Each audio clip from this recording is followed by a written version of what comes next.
Dead air. Well, what can you do with dead air? Hello, I'm John from Broadsheet, and you're very welcome to Tomorrow Tonight. We're honoured to be joined by Dan Boyle in Cork, a Green Party veteran and a Broadsheet columnist, and councillor on Cork City Council. Good evening, Dan. Good evening, John. How are you? I'm very well, thank you. We have a lot to go through today, and also your column, another cryptic column, Dan. A thought piece, John, a thought piece. They're getting more and more cryptic. Send it to Bletchley Park before publishing. Okay, one thing I just wanted to ask you about the Mother and Baby Home Commission vote today. Perhaps you can help us out with 1 second. Sorry, I'm going to get a handle of this share system on the Zoom. Sorry. Okay. Can you see that, Tim? Yeah, what actually happened was the government chose not to oppose it, and then there was a vote on the order of business. And the government wanted the business to proceed as was already agreed in terms of government legislation. It was a motion, it wasn't a bill that the Social Democrats had brought through. And I must admit, I was very confused at what they were trying to do. They wanted to extend the life of the commission, a commission that's by now very discredited by the quality of the report that it has produced. And the central matter is getting access to the information from those affected by the findings of the commission and those who gave information to the commission. And the legislation that was passed towards the end of last year was about securing that archive, including the audio records, which are now fully secured. And at the end of February, they revert to the Department of Children under Roderick O'Gorman's ministry. So then you can pass the legislation that allows the people affected by the lack of information, lack of access to personal information to gain that information. And I would have thought any attempt to extend the life of the commission would have delayed that very process. So I don't know what the political point that was trying to be achieved in moving this motion was in the first instance. Well, it was to give survivors more time to question the commission, to ask the commission why they came to these conclusions, why there seem to be apparent contradictions. Then somebody should be answerable, surely. Well, I think that there are wider questions about that, but the actual terms of reference of the commission were established under a different Boyle, under a different government, and trying to unpick that would just have introduced an unnecessarily serious delay. The most important aspect is the access to the personal information, and the real playing of politics with it, and the playing on people's emotions and on their stories is the unnecessary prolonging of this. I think there's a degree of sanctimony in what the Social Democrats are trying to do. I believe it was about point scoring. I don't believe it was about the best interest of people who were affected by the history of the mother and baby homes. Well, I think I can vouch for the sincerity of at least Jennifer Whitmore. I mean, I interviewed her the other night, and they're completely sincere about the issues. But for instance, if Survivor wants to take a judicial review against a commission that no longer exists, how is that possible? For instance, a commission in existence artificially, past its natural time span and what was already agreed to in terms of legislation, you prevent the process of gaining the personal information. They are two different sets of issues, and the central issue is getting access to the personal information. It's about securing the archives and allowing the people who've been victims of this process getting access to their personal information. But dissolving the commission is immaterial to that I mean, it's not dissolving the committee. The committee is time limited by the legislation that was put in place. yes, but they've extended the that. attempt was to prolong the life of the commission. That's what the attempt was. Yes, I know, but I mean, the commission itself has asked for delay after delay after but delay. That's how long is a piece of string. That commission could have been prolonged for a long time, and presenting the ability of getting the personal information being made available for however long. Right. And it avoids the central purpose of what the commission was meant to be about, and what the access of information and the securing of the archive is about. Well, okay, you're focusing on that issue, but in terms of the commission being answerable, A, to the minister, but ultimately to the survivors and victims. I think, Dan, anybody I've met politically in this, be it or have experienced in terms of people like Kathleen Connolly, they're absolutely sincere, Dan. I don't know. I mean, at this stage, what political points are people trying to make here? And what is being achieved by prolonging a process? What is being achieved? Every commission is going to be unsatisfactory in terms of what its end goals are. There's not going to be a perfect resolution of any issue that's consistent with what the expectations are. But what the rights are of the victims of the process is the access to the personal information and the securing of the archive that allows them the access to that information. And any delay of that is politically wrong as far as I'm concerned. Okay, but then it may be out of your hands or Green Party's hands, or Minister Gorman's hands in terms of the DPC today, saying that the data issues regarding the transfer of these files. Were you familiar with that, Helen Dixon? Well, I'm fairly confident that the data protection issues are going to be properly resolved once the archive is in the hands of the minister. And that's the whole point of having the archive secured. And that's the whole point of the commission not being part of the equation anymore, because they're the problem in terms of accessing the archives and preventing it from getting to the people who deserve that information. You mean they need to be dissolved before those files can be transferred? Is that what yes, you're saying? That's the whole point of the legislation. That was the whole point of the legislation at the end of last year, because the Commission of Investigation, the Commission, when I was in the Boyle, we passed the Commission of Investigations Act that was brought in by Michael McDowell and was unopposed in the Boyle, and was unopposed by people who are currently TDs like Roisin Shortall, like Catherine Murphy, like a number of Sinn Féin TDs, like people in the Labour Party like Brendan Howlin. And it was done to make sure that the process of commissions and tribunals were more streamlined, okay? And that we didn't get the situations we got with the Beef Tribunal, where the only beneficiaries were solicitors and barristers. And part of that process was that the giving of information was meant to be confidential for those who were giving the information to the tribunal. Now, many of the people who gave the information don't want that information to be confidential. Some do. And that's what the legislation at the end of last year was all about. And the debate around it has been utterly conflated, because it doesn't recognize that, because under the existing legislation, that all the data would have been destroyed. And the special legislation that was introduced at the end of last year by Roderick O'Gorman has secured an archive that otherwise would have been destroyed.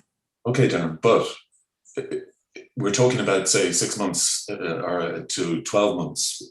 Why not have a delay? I mean, they can wait. They've been waiting 80 years in some cases. But for what purpose? The Commission has obviously had a bad terms of reference. It obviously has been influenced in terms of putting together a report that has been unsatisfactory in a way that is not going to change. It is not going to change. But what is important, that an archive has been created, and that archive can be used subsequently to properly give people their rights. And that can be used through the judicial process. Well, okay. We better get on to the papers, but let's probably return to this after we do the papers. Okay. Well, it's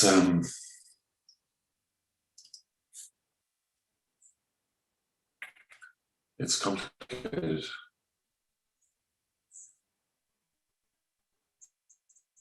And I think that's part of the essence of the problem. I suppose that's one of the things I was trying to insinuate in my column today, but we can talk about that later as well. Yeah, but you're reacting politically. That's the problem. Well, I'm not. No, I have a sincere belief that the correct political way is access to the information. Yes, and I believe the attempts to do that. But you're not taking into account any of what those survivors are saying. You're simply not. I know survivors. I personally know survivors. Does any survivor? You know, it isn't every survivor. It's very complex, John. It is very complex. It isn't every survivor. Survivors have different attitudes to the situation. Dan, could you tell me or introduce me to a survivor who agrees with you, please? I'm not going to do that to anyone. No, I'm not going to do that to anyone. That's the whole point of it. But that's the whole point of extending the commission unnecessarily. What you're doing is you're extending and deepening the pain. No. What we need to do is confront the actual reality of people's need to get information about their lives in a proper context. This is kind of a misery fest that people want to live, you know? At the end of the day, people have suffered so much, and people are arguing that that the suffering should continue. And I don't accept that that's a valid political way of approaching it. Well, firstly, no survivor trusts that I've encountered trusts the minister or the government. Well, that's not true, because the minister has gone to a long way to consult with. He admits making mistakes in terms of last year. Dan, he can consult with who he likes. They have opinions. Dan. Well, some might have opinions, but I know that the survivor groups have been consulted widely by the minister, and the minister has gone to great lengths. That they mightn't trust the system, they mightn't trust the commission, they might have been very hurt by the total process. But the minister has been utterly sincere in all this, and he's working at a very personal level to make sure that it's dealt with. They don't trust him because he represents the system. Not only that. Well, I don't accept that. I don't accept that, John. I know the man, and I know the man is not the system. I know the man is not the system. But he's defending the system. And I know he's working to make sure that the best outcome happens. And this is part of the problem. We fixate on things because they conform to what we want to believe, and we don't want to believe there are wider pictures. We just don't want to believe it. We need villains. We need to point fingers, you know? But then, I just don't know why you guys took this on. I don't know why the Green Party are involved with this. It's not your legacy. Yeah, but the thing is trying to resolve it, John. It's not trying to... Yeah, but let Fine Gael take the hit. Why is a patently decent man like Roderick O'Gorman in that position? A minute ago you're saying he's not trusted, that he represents the system, John. He isn't trusted by victims because he represents the system. Either he's a patently decent man or he's not. Well, clearly.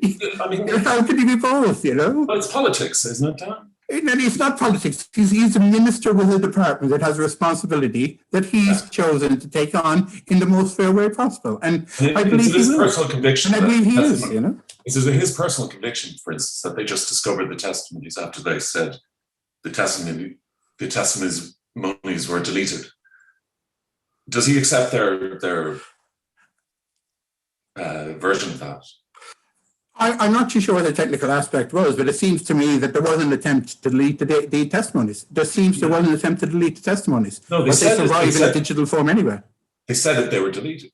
He said they were deleted. Yeah, he was given that impression, and I believe they were.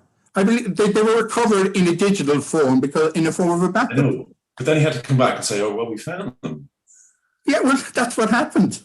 Okay, so he's representing. He didn't ask for them. If he didn't ask for them, did he be deleted? He wasn't happy with them being deleted. Yeah, he said that. And he made an attempt to make sure that they were secured in one form or other. Yeah. Yeah. Okay. It's a difficult situation. No one is saying that it isn't. But the idea that there's only one way of looking at this issue and there's a right and a wrong way it's a very complex situation. Well, I think just hearing survivors and victims. They want more time for a couple of reasons. Apparently, to mount a judicial review, they would need the commission to be still alive, or still active. That's Dr. Maeve O'Rourke. That was just something I read today, and also, but there was a variety of factors involving the conclusions of the commission that they didn't want that on the record. They don't want that on the record. They want the commission itself to change it. And that starts the whole process all over again. It starts the whole process over again. No, not really. I mean, the research has effectively been done. The conclusions seem contradictory. I mean, I know it's not illegal. There's no denying that the commission produced a very unsatisfactory report. No one is arguing about that. No one is arguing about that. But the thing is, does unnecessarily prolonging the life of the commission produce a better report? And does it make access to the information, the personal information, any earlier? It doesn't. I think it possibly could make a much better report. I mean, inevitably. Well, I don't have faith that a better report is going to happen. Okay. I don't believe it can. Yeah, I don't. Okay, no, I appreciate that, Dan. I hope it got unusually heated there. I'm sorry. Well, I think the debate is good, you know, and I'm only hearing one side of a debate, and I'm quite happy to contribute to a wider debate. Yeah, well, it's okay. Can you see that? You had the papers up. There. Okay. Okay. A lot of Cork stories this week, Dan. There was a follow-on from last week. There's been a sentencing of the two solicitors, and it's quite a dark and seamy story. That's enriching themselves by identity theft and abuse of homeless people. It's quite a dark story, and well, for once, justice seems to have been done. Yeah, unusual pair, weren't they? I mean. And one of whom was a Fine Gael election candidate. So. Yeah. So that picture with Enda. Indeed. But they certainly got a sentence, didn't they? I mean, the verdict was, I think, in line with the crimes that were committed. They're not going to see the outside world for a long time, really. No. The homeless aspect was pretty distasteful as well. Oh, well, I think that was one of the most distasteful aspects of it. Yeah, of course. The flouting rules risk throwing away progress. Dorina Allen and is Susan Ryan your constituent? Well, East Cork will be outside the city. Wouldn't be in the city. Oh yeah. Sorry, but is that in East Cork? It's East Cork. Well, they made a judgment call about something being open to continuing. I think it was a wrong interpretation, and they've certainly shut it down since. I'm not too sure what kind of action is going to be taken subsequently. It's a lucrative part of their business that they weren't prepared to let go, but it may cost them more in the long run. Yeah, they love their money, don't they? Well, in fairness, it's a successful business. They successfully managed to convince people to pay €12,000 a time for cookery courses, which is some skill. You know? Yeah. Do you know the Allens? I mean, do you know the? Well, I've come across them. The mother Myrtle died a couple of years ago.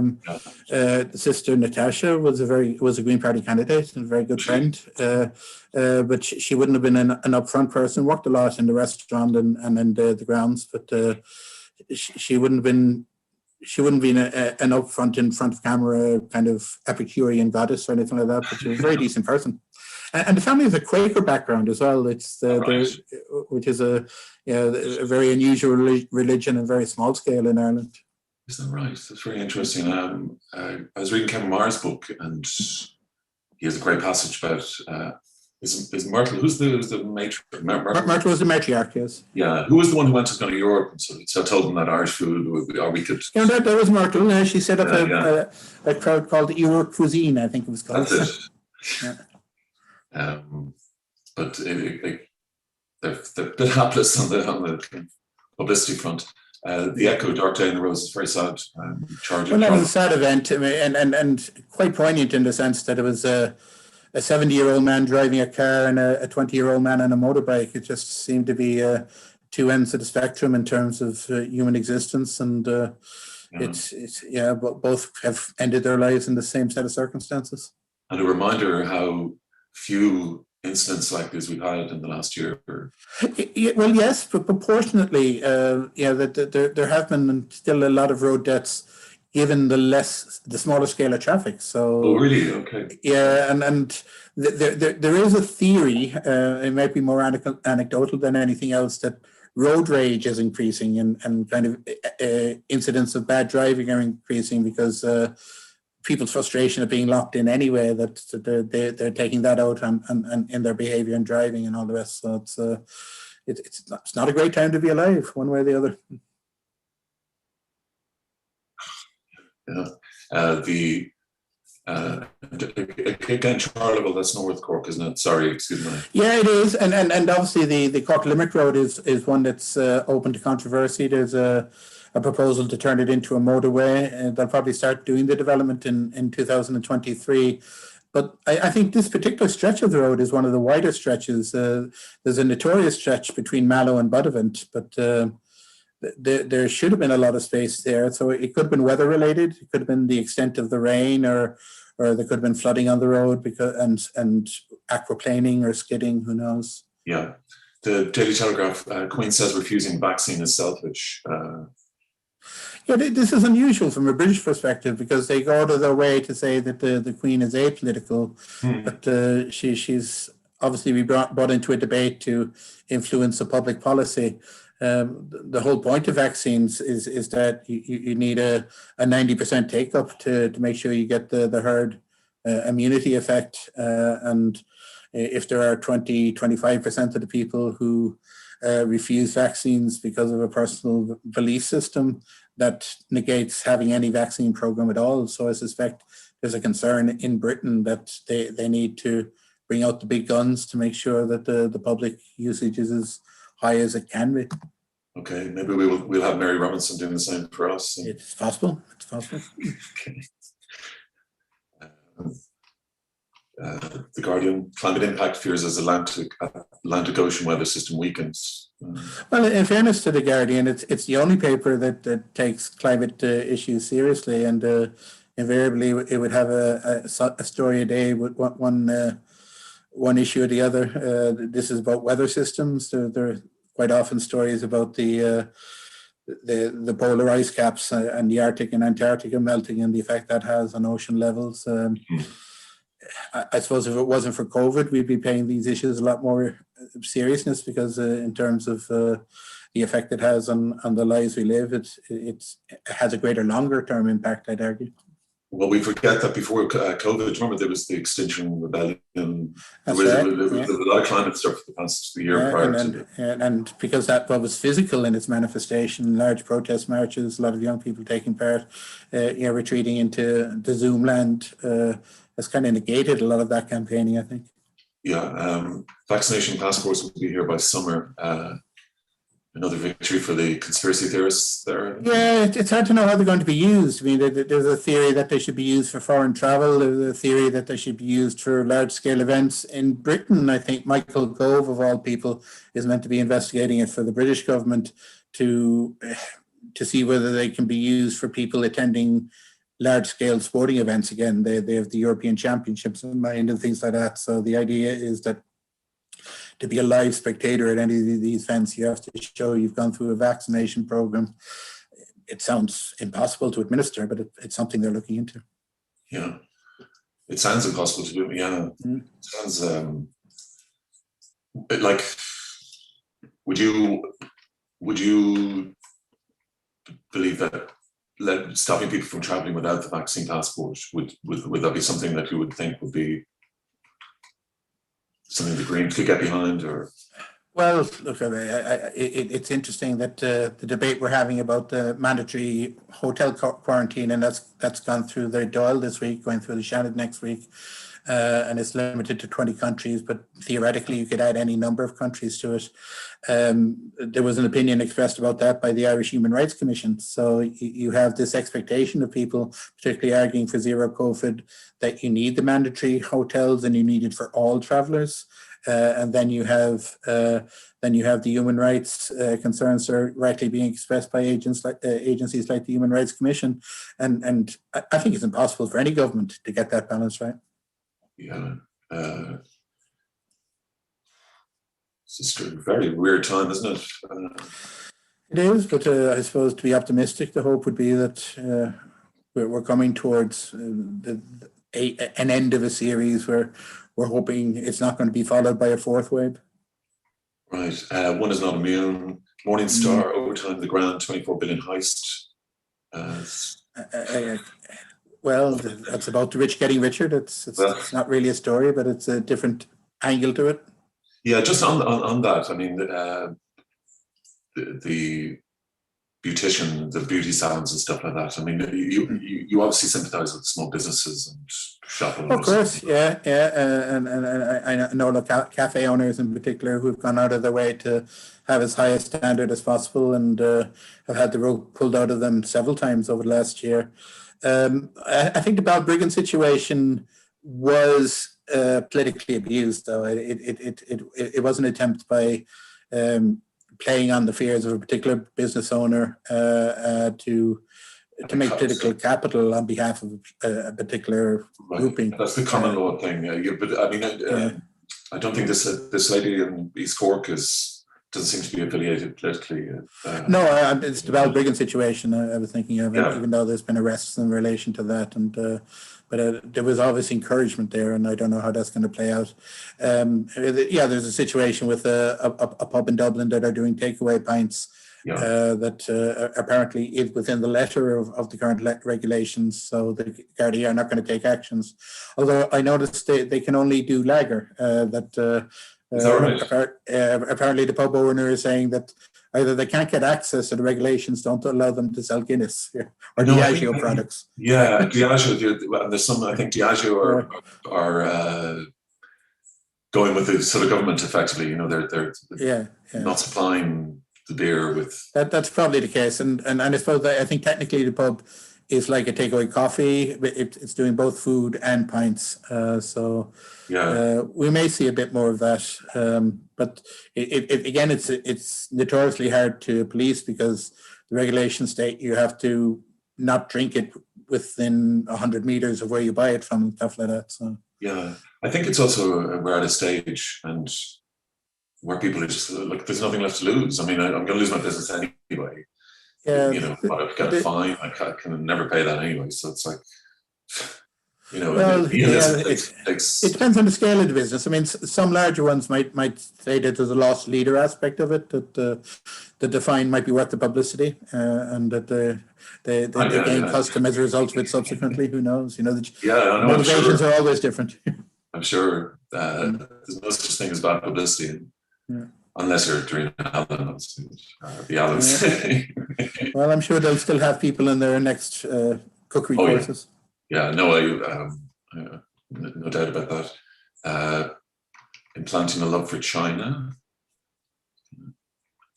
Well, everything's kind of fluid in the States. They don't know to what extent Biden's policies are going to differ for Trump. I don't think in China they're going to differ that much, though. So, I mean, China is an economic threat to the USA. Well, I think it's much warmer than Trump was offering in that regard. Well, probably. Are you impressed with Biden's? Look, well, I said it from the start. The least he does, the better he comes across, because it's the contrast to Trump. Trump is in your face, and Biden should be in his room, sort of thing. Like, whatever the contrast is, it'll work. African prize for Russian vaccine blunts attacks on an ethical West.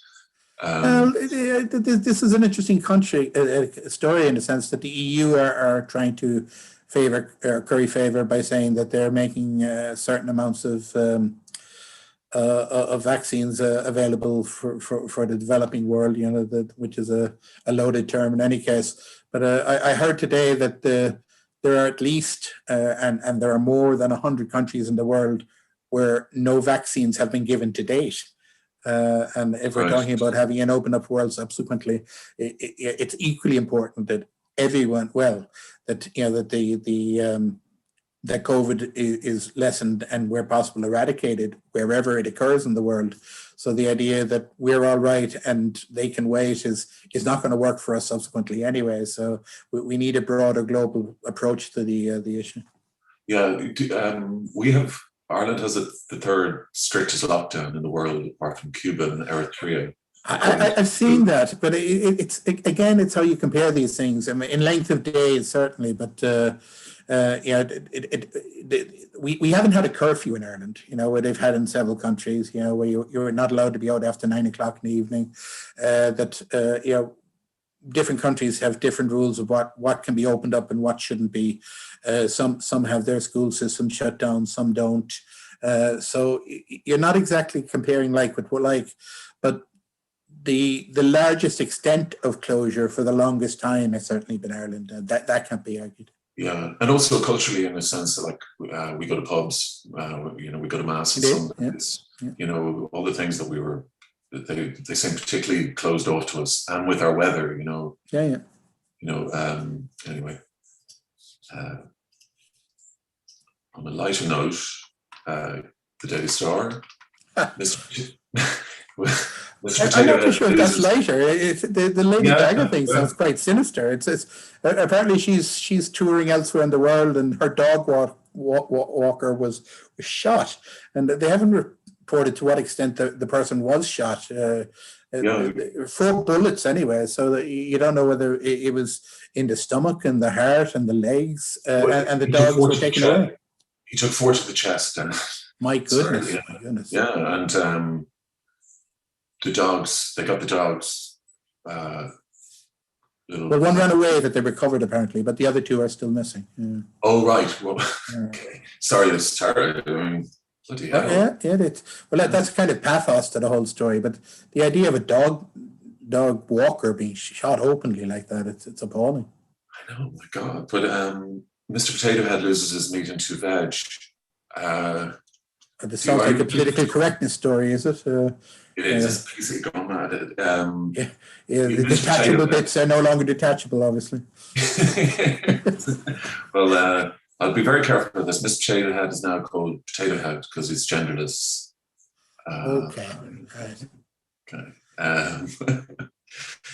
So, I suppose that's only fair because there's never been a job of sexing a potato, whereas a chicken sexer is a very valuable job. Apparently, you can earn a lot of money doing that. Yeah, he's got a very distinctive moustache, though. Potato Head has. So I'm not too sure I'd want to eat that kind of potato. Anyway, I'm not sure the quality of chips you get from a moustache potato. I don't know. So, Dan, we've kind of run out of time, but maybe we can come back to it next week when things have sort of calmed down a bit. I reacted badly because I felt that you were questioning the sincerity, and I agree that it is politics being played. But well, it's certainly not of the victims, certainly not of the victims, and certainly not people like and look, I accept people's sincerity, but I think the motivation is still open to question because I don't think it looks at the long-term goal. But I also accept that until there's legislation about the access to the information itself, it's still a very open question. And where the pieces have to be made fit is Roderick O'Gorman producing that legislation. And until then, a lot of things are going to be up in the air. Yeah, and please, I realise that you've personal skin in this game in terms of the mother and baby home, and forgive me if I've seemed insensitive toward you. No, look, and it's because of that, because I know several people, and I know they've got different stories, and I know they've got different reactions. But at the end of the day, the motivation of many people is to have the access to their personal information in the quickest possible time. I would hate if that was delayed unnecessarily. Okay. However much I feel that the Commission has been a busted flush and has hugely disappointed in what it was meant to do. It has produced a grossly inaccurate account, and that doesn't address the actual situation. And if we were starting with a Commission from now, it would have better terms of reference and would be better constructed. I would like to think, in any case. Yeah, exactly. And it is a bit richer around Brendan Helm, Labour. I mean, they were there when this commission was set up, so there's got to be some responsibility, generally, spread Well, around. and that's where the complexities lie in, like, but it's the real problems come about from what was thought to be a good thing at the time, the McDowell Commissions of Inquiries bill, that ties everything up in knots and makes sure that insists that information got in this way has to be got rid of. And that was thought a good thing, and I'm convinced. And having been part of the Dáil that didn't vote against it, I'm convinced that it is not the right thing. But it's why we have these legal complexities. And that's before you even talk about GDPR and all that. Exactly. Those issues as well. Yeah. Dan, thank you very much. And your column, Dan's very cryptic column is on the site today. Well worth a read. Dan, thank you very much. Hopefully see you next week.